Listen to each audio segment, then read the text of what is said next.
So guys welcome back to my new blog. તો આજે છે આપણા ભેગા ભૌતિકભાઈ. તો કેમ જો? સારું. તો એ ગયા હતા સ્કૂલે નેશનલમાં જામનગરમાં. તો હવે 7 વાગે ગયા હતા. બપોરે 12:30 આવી ગયા છે એના ઘરેથી અહીંયા સાઈબાબાના મંદિરે. અહીંયા અમારા દેવભાઈના ઘરની સામે અમે બેઠા છીએ.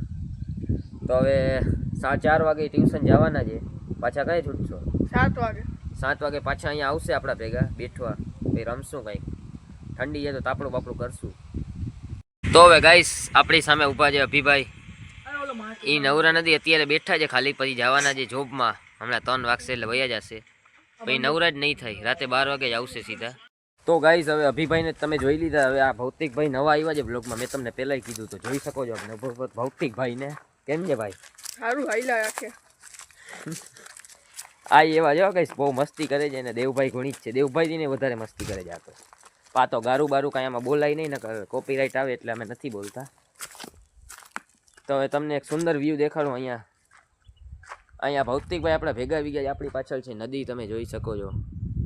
અને અહીંયા બહુ બધું સારું છે આ વાતાવરણ. આ બોયડી હું તમને ઓલા વ્લોગમાં દેખાડી હતી એ નદી છે ગાઈસ પાછળ.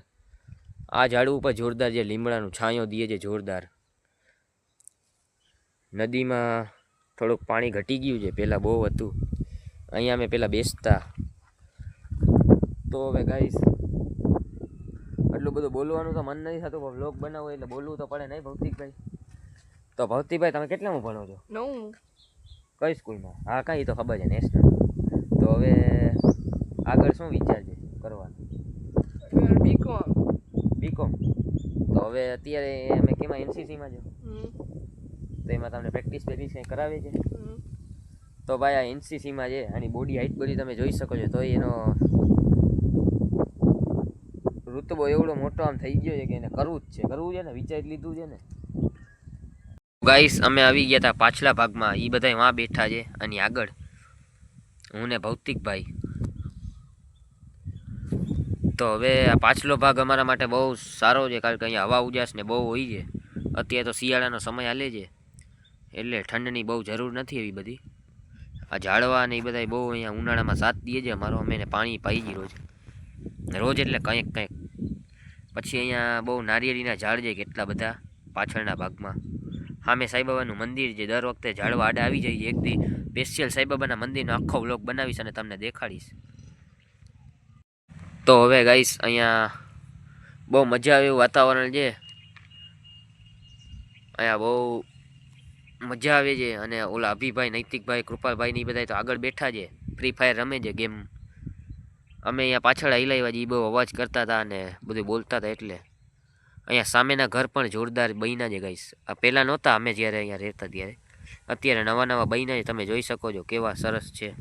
આ ઘર હજી બની રહ્યું છે. એને જોઈ શકો છો. એનો માલ, રેતી, પાટિયા બધું, ઓલા લાકડા બધું તૈયાર થાય છે. અહીંયા પથ્થર ગોઠવ્યા છે ગાઈસ ક્રિકેટ રમવા માટે, ફૂટબોલ રમવા માટે. અને આ ઝાડવું બહુ જોરદાર છે અમારા માટે. હું 3-4 વાર કહીશ એક ને એક બ્લોગમાં. હવા ઉજાસ તમે જોઈ શકો છો. પાંદડા કેટલા હલે છે. આ ખોખો માટે 2 પાઇપ ગોઠવ્યા છે, તમને દેખાતા હશે. અહીંયા છોકરાઓ રોજ સાંજે ખોખો રમે છે. સામે એની ભોજના લઈ છે ભોજન કરવા માટેનું. હવે ગાઈસ આજે ભૌતિકભાઈ ભેગા આવી ગયા હતા અને બહુ મજા માણે છે એની. નદીમાં પાણા ફેંકે છે, તમે જોઈ શકો છો. એક પાણા ઉપાડીને ઘા કરે છે. ઝાડવાના પાંદડા ખેરે છે ને પાણા નદીમાંય નાખે છે. ઓહો ભૌતિકભાઈ, નદીમાં ઓલા બગલો બેઠો એ ઊભા થઈ ગયા. ભાઈ તમે રહેવા દો યાર. તો હવે ગાઈસ આ ભૌતિકભાઈ અને મારા વાળો વ્લોગ તમને ગમ્યો હોય તો તમે લાઈક કરજો, શેર કરો, કોમેન્ટ કરો અને જેમ બને એમ વધુ સબસ્ક્રાઈબ કરો. તો મળશું નેક્સ્ટ વ્લોગમાં.